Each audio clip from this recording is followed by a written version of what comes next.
السلام علیکم ورحمۃ اللہ وبرکاتہ۔ الحمد للہ وحدہ والصلاة والسلام علی من لا نبی بعدہ، اما بعد فقد قال اللہ تبارک وتعالی فی القرآن المجید والفرقان الحمید۔ اعوذ باللہ من الشیطان الرجیم، بسم اللہ الرحمن الرحیم۔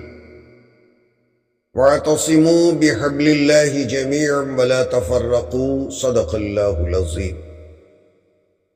بارگاہ خدا مندی میں سر بسجود ہو کر ہم تمام شکریہ بجا لاتے ہیں۔ مولا کریم محض اپنے فضل اور کرم سے آج ہمیں یہاں امت محمدیہ کے ایک جہتی کے سلسلے میں کچھ سمجھنے اور سمجھانے کے تعلق سے جمع فرمایا۔ ہم تمام کا ایک ہی نظریہ ہے، جیسا کہ اس سے پہلے بھی یہ بات ہمارے سامنے آ چکی ہے، اور سب کے زبان زد ایک ہی شکایت ہے، ہمارا اللہ ایک ہے، رسول اللہ ایک ہے، کلام اللہ ایک ہے، اور ماشاءاللہ کعبۃ اللہ بھی ایک ہے، اور اس کے باوجود بھی مسلمان ایک کیوں نہیں ہے؟ اسی ایک سوال کے تلاش اور جستجو کے اندر آج ہم یہاں بیٹھے ہوئے ہیں۔ میں ذرا اس سلسلے کے اندر یہ جو ہم تمام کا نظریہ ہے کہ یہ چاروں چیزیں متفقہ طور پر ہماری نظر میں ایک ہی ہیں، لیکن ذرا سا ہم تمام کو کہیں نہ کہیں اس نظریے کے اندر مغالطہ ہو گیا۔ اللہ بھی ایک ہے، کعبہ بھی ایک ہے، قرآن بھی ایک ہے، رسول اور نبی بھی ایک ہے۔ میں کہتا ہوں کہ اس نظریے کے اندر ہی ہمیں مغالطہ لگ گیا۔ کعبۃ اللہ بظاہر ہمیں ایک نظر آتا ہے، مگر یہی پر جب ہم اپروچ ہوتے ہیں، کعبے کے پاس جاتے ہیں، تو ہم دیکھتے ہیں کہ بعض انسان، بعض اللہ کے بندے کعبے میں نماز نہ ہونے کے قائل ہیں، اور بعض ڈنکے کی چوٹ کہتے ہیں کہ کعبۃ اللہ میں نماز ہو جاتی ہے۔ مسجد نبوی ہمیں جان سے زیادہ عزیز ہے، ہمارا عقیدہ ہے، ہمارا ایمان ہے۔ یہی پہنچ کر اپروچ میں ہمیں فرق پڑ جاتا ہے کہ بعض بندے وہ ہیں کہ مسجد نبوی کے تعلق سے بھی یہ عقیدہ رکھتے ہیں کہ وہاں نماز نہیں ہوتی، اور بعض لوگوں کا کہنا ہے کہ نماز باقاعدہ ہو جاتی ہے۔ اور جب قرآن کی طرف آتے ہیں، کلام اللہ کی طرف آتے ہیں، بظاہر ہمارا یہ نظریہ ہے، ہمیں یہ نظر آتا ہے کہ اللہ کا کلام ایک ہے اور سب کے گھروں میں یہی ایک کلام ہے۔ جیسے ہم اسے اپروچ ہوتے ہیں، اس کے قریب جاتے ہیں، ترجمے اور تفسیر میں زمین اور آسمان کا فرق نظر آتا ہے۔ اور جہاں تک امام الانبیاء صلی اللہ علیہ وسلم کے اپروچ ہونے کا سوال پیدا ہوتا ہے، کوئی کہتا ہے کہ یہ سنت ہے اور کوئی سرے سے کہتا ہے کہ یہ سنت ہی نہیں، تو امام الانبیاء صلی اللہ علیہ وسلم کے ہاں اپروچ ہونے میں بھی بظاہر نظر آتا ہے کہ ایک ہے، مگر عملی نقطۂ نظر سے کوئی سنت کہتا ہے اور کوئی سنت کو ماننے کو تیار نہیں، اور یہاں بھی ہمیں اختلاف نظر آتا ہے۔ اور رہی بات پروردگار وحدہ لا شریک خالق کائنات کی، ہمارا کلمہ ایک ہے، لا الہ الا اللہ محمد الرسول اللہ۔ اللہ ایک ہے، یہی تو سب سے بڑا ایمان کا کلمہ ہے، لیکن جیسے ہی استعانت کی بات آتی ہے، عبادت کی بات آتی ہے، اللہ کو مان کر مانگ کر لینے کی بات آتی ہے، ذات اور صفات کے اندر زمین اور آسمان کا فرق پڑ جاتا ہے اور وہاں بھی اختلاف ہو جاتا ہے۔ جہاں ہم ان چاروں کے تعلق سے یہ کہتے ہیں کہ ہم تمام کے لیے چار متفق علیہ طور پر، متفقہ متحدہ طور پر ایک ہیں، میں یہی عرض کرنے لگا ہوں کہ اس معاملے میں، اس نظریے میں بھی ہمیں دھوکہ لگ گیا ہے، اور یہی ہمیں آج تلاش کرنا ہے کہ امت محمدیہ کو ان چار چیزوں کے اندر بھی، چار نظریوں کے اندر بھی، ان اصلی اعتقادات اور ایمانیات میں بھی نظریاتی اختلاف آخر کہاں پیدا ہوا، کہاں سے پیدا ہوا ہے۔ تو چلیے میں آپ کو اس سوال کے جواب میں کسی منطق کی کتاب کا حوالہ نہیں دوں گا، میں کوئی فلسفے کی کتاب پیش نہیں کروں گا، سیدھے ہم پروردگار وحدہ لا شریک کی کتاب کی طرف چلتے ہیں۔ اللہ تبارک و تعالی ارشاد فرماتے ہیں، اور جیسے ہی تمام جانتے ہیں کہ اللہ تعالی نے آدم علیہ السلام کو مٹی سے پیدا فرمایا، اور جیسے ہی اللہ تعالیٰ نے پیدا کرنے کا ارادہ کیا، قرآن کہتا ہے ذرا غور کرنا، اذ قال ربک للملائکۃ انی خالق بشرا من طین، اس وقت کو یاد کرو جب پروردگار وحدہ لا شریک نے نورانی مخلوق ملائکہ سے ارشاد فرمایا کہ میں مٹی سے حضرت انسان آدم علیہ السلام کی تخلیق کیا چاہتا ہوں۔ فَإِذَا سَوَّيْتُهُ، اور جیسے ہی میں آدم علیہ السلام کا ڈھانچہ بنا لوں، درست کر لوں، وَنَفَخْتُ فِيهِ مِن رُوحِي، اور جب میں آدم علیہ السلام کے مجسمے میں جان ڈال دوں، فَقَعُوا لَهُ سَاجِدِينَ، اللہ نے فرمایا کہ تم تمام کے تمام سجدہ ریز ہو جانا۔ فَسَجَدَ الْمَلَائِكَةُ كُلُّهُمْ أَجْمَعُونَ، اللہ فرماتے ہیں تمام کے تمام فرشتے سجدہ ریز ہو گئے، اجمعون، ایک بھی نہیں بچا، الا ابلیس استکبر وکان من الکافرین، سوائے ابلیس لعین شیطان کے، اس نے غرور کیا، تکبری کی، وکان من الکافرین، اور وہ نافرمانوں میں ہو گیا، کافروں میں ہو گیا۔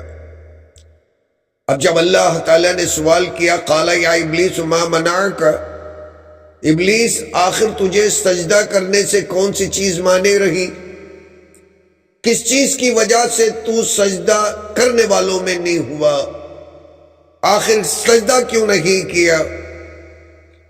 ایسے آدم کو لما خلقت بیدیا، جسے میں نے اپنے ہاتھوں سے بنایا، استکبرت ام کنت من العالین، کہیں ایسا تو نہیں کہ تم مغرور ہو گئے یا پھر نے اپنے آپ کو بڑا سمجھنے لگ گیا۔ میں تفصیلاً یہ آیات کریمہ کو آپ کے سامنے تلاوت کر کے اس کا ترجمہ بھی کرتا ہوں تاکہ بات سمجھ میں آ جائے کہ اختلاف کی جڑ کیا ہے۔ کہنے لگا قال انا خیر منہ خلقتنی من نار وخلقتہ من طین، جواباً شیطان کہنے لگا کہ مولا کریم، میں سجدہ اس لیے نہیں کیا کہ میں آدم سے بھی برتر ہوں، افضل ہوں۔ منطقی وجہ، عقلی دلیل یہ پیش کی کہ مجھے تو نے آگ سے پیدا کیا اور حضرت آدم علیہ السلام کو معمولی مٹی سے پیدا کیا۔ یہ شیطان کی بحث تھی۔ میں یہ پوری آیات کریمہ کو تفصیل کے ساتھ اس لیے پیش کیا، اللہ تبارک و تعالیٰ نے قرآن مجید کو ہدایت کے لیے نازل کیا، اور پہلی ہی آیت کے اندر تمام پڑھتے ہدی للمتقین، یہ قرآن اصل میں ڈرنے والوں کے لیے ہدایت ہے۔ التقویٰ ہاہنا، اور امام الانبیاء نے فرمایا کہ ڈر سینے کے اندر، دل کے اندر ہوتا ہے، تو سمجھ میں آیا کہ قرآن کریم دل والوں کی کتاب ہے، ہدایت کی کتاب ہے۔ اور ہدایت کی کتاب کے اندر سب کے لیے ہدایت ملتی ہے، سرچشمہ ہدایت۔ اور جیسے ہی اللہ تعالیٰ کا حکم آیا فرشتوں نے سجدہ کیا، لیکن اللہ تعالیٰ کا حکم آنے کے بعد میں دل سے مان کر سجدہ ریز ہونے کے بجائے، سر جھکانے کے بجائے، سر تسلیم خم کرنے کے بجائے، اختلاف کی جو جڑ ہے وہ عقل ہے، اس عقل کو لے کر، منطقی استدلال کو لے کر اللہ تعالیٰ سے بحث و مباحثہ کرنے پہ اتر آیا، اور شیطان نے کہہ دیا نا میں سجدہ اس لیے نہیں کروں گا کہ تیرا حکم آنے کے باوجود بھی، قرآن آ جانے کے باوجود بھی، پروردگار میں اس لیے سجدہ نہیں کرتا کہ میرے پاس عقل ہے، میں اچھے برے کی تمیز کر سکتا ہوں، آپ کا حکم آنے کے بعد بھی میں عقل کی کسوٹی پر پرکھ کر ہی عمل کروں گا۔ بس یہی بات ہے۔ اور جو اختلاف کی جڑ ہے نا، وہ عقل فاسد ہے، جس سے لے کر شیطان نے اللہ تعالی کے قطعی حکم کو تک رد کر دیا، آرگیومنٹ کرنے پہ اتر آ گیا، آرگیو کرنے پہ اتر آیا، بحث کرنے پہ اتر آیا، کہنے لگا میں آپ کی بات کو بھی اس وقت تک نہیں مانوں گا جب تک کہ آپ کی بات میری عقل کے مطابق مجھے سمجھ میں نہ آ جائے۔ اور اللہ تعالیٰ کی بات اسے اس لیے سمجھ میں نہیں آئی، اور وہ کہنے لگا کہ انا خیر من، میں آدم سے بھی برتر ہوں، افضل ہوں، اس لیے کہ مجھے آپ نے آگ سے پیدا کیا اور آدم علیہ السلام کو مٹی سے پیدا کیا۔ اور یہی میں ایک حدیث آپ کو قرطبی کے حوالے سے، تفسیر قرطبی کے حوالے سے حضرت ابن عباس رضی اللہ تعالیٰ عنہ کی ایک حدیث بیان کرتا ہوں۔ قال ابن عباس رضی اللہ تعالیٰ عنہ والحسن بن سیرین اول من قاس ابلیس فاخطا القیاس، سب سے پہلے اللہ کے حکم کے سامنے عقل کے جو گھوڑے دوڑائے وہ ابلیس اور شیطان لعین تھا، اور جو اللہ کا حکم آنے کے باوجود بھی جس نے قیاس آرائیوں سے کام لیا، منطقی استدلال سے کام لیا، عقل کو دوڑایا اور اللہ کے سامنے عقل کو رکھ کر بحث کرنے لگا، فاخطا القیاس، اور یہ اپنے عقل کو دوڑانے میں منہ کی کھائی، اوندھے منہ گر گیا۔ فمن قاس الدین برأیہ قرنہ مع ابلیس، حضرت ابن عباس اس حدیث کے اندر امام قرطبی اس آیت کریمہ کی تفسیر میں بیان کرتے ہیں کہ جو بندہ اللہ کا حکم آنے کے بعد میں قطع الثبوت، نص صریح ہونے کے بعد بھی عقل کو لڑاتا ہے، عقل سے فیصلے کرتا ہے، عقل کی کسوٹی پر قرآن کو اور اللہ کے احکام کو پرکھ کر دیکھنے کی کوشش کرتا ہے، حضرت ابن عباس رضی اللہ تعالیٰ عنہ فرماتے ہیں کہ قرنہ مع ابلیس، اللہ تبارک و تعالیٰ اسے شیطان کا جوڑی دار بنا دیتا ہے، دوست بنا دیتا ہے۔ وما عبدت الشمس والقمر الا بالمقاییس، فرماتے ہیں حضرت ابن سیرین کہ سورج اور چاند کی اور جتنے بتوں کی عبادت ہوتی اور سب عقلی نقطۂ نظر سے ہی ہوتی، لا برہان لہ بہ، اس پر اللہ تعالیٰ نے کوئی دلیل نازل نہیں کی کہ سورج کو خدا بنا لو، چاند کو خدا بنا لو، بس عقلی نقطۂ نظر سے بندہ کسی چیز کے اندر کوئی منفعت فائدہ دیکھ لیتا ہے اور وہی اپنے سر کو جھکا دیتا ہے۔ تو سب سے بڑی جو بیماری ہے وہ عقل کی بیماری ہے، اس عقل کا فطور ہے کہ اسے لے کر بندہ اپنے آپ کو بڑا سمجھ کر اللہ کے کلام کے اندر بھی پھر وہ عیوب تلاش کرنے لگتا ہے کہ جس کی وجہ سے وہ یہودی بن جاتا ہے یا پھر زندیق بن جاتا ہے، مرتد بن جاتا ہے۔ جیسے شیطان اللہ تعالیٰ کا کلام آنے کے بعد بھی عقل کو سامنے رکھ کر اللہ سے بحث کر کے ہمیشہ کے لیے رجیم بن گیا، راندے درگاہ بن گیا۔ اور اللہ تعالیٰ نے فرمایا انک رجیم الی یوم الدین، تو ہمیشہ ہمیشہ کے لیے نظروں سے گر گیا، راندے درگاہ ہو گیا، اور اللہ تعالیٰ نے اسے ہمیشہ ہمیشہ کے لیے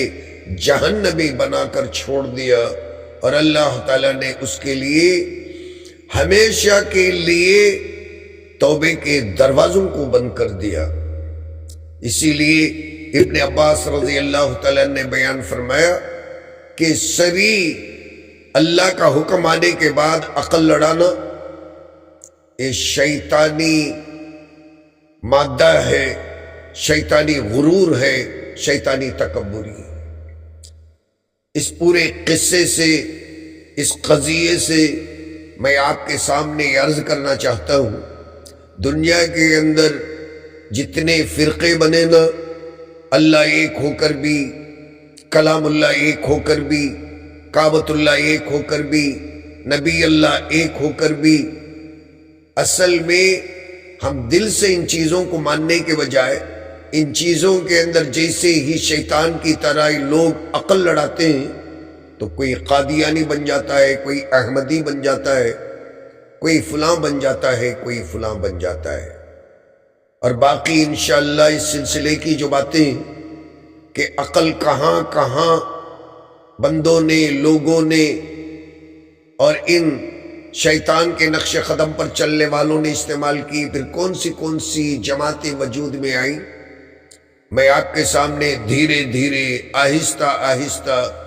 وقتاً فوقتاً عرض کرتا رہوں گا۔ اللہ تبارک و تعالی ہمیں صحیح معنوں میں جس جگہ عقل استعمال کرنے کی ضرورت ہے اور اللہ کے نبی کا حکم ہے، وہاں اس عقل کو استعمال کرنے کی توفیق عطا فرمائے، اور قرآن کو جو اللہ تعالیٰ نے دل کی ضیاء اور روشنی بنایا، ہدی للمتقین فرمایا، اللہ تعالیٰ ہم تمام کو قرآن دل سے سمجھنے کی توفیق عطا فرمائے۔ آمین۔ وآخر الدعوانا ان الحمدللہ رب العالمین۔